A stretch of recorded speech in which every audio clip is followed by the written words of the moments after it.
海人，什么主一人听听感的。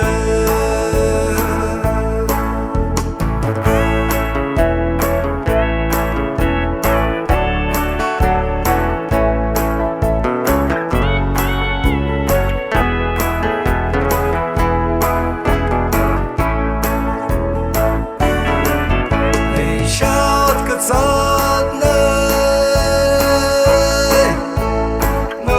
ngơ han đi lô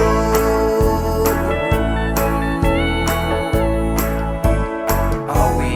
horam đi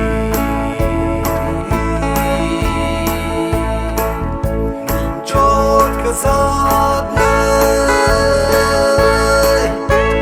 ngơ thiên đi lô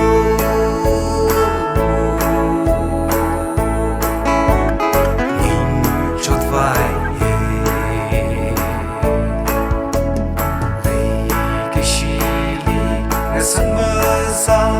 nấu lùi lù mấy cái gì là mi ri li sa quê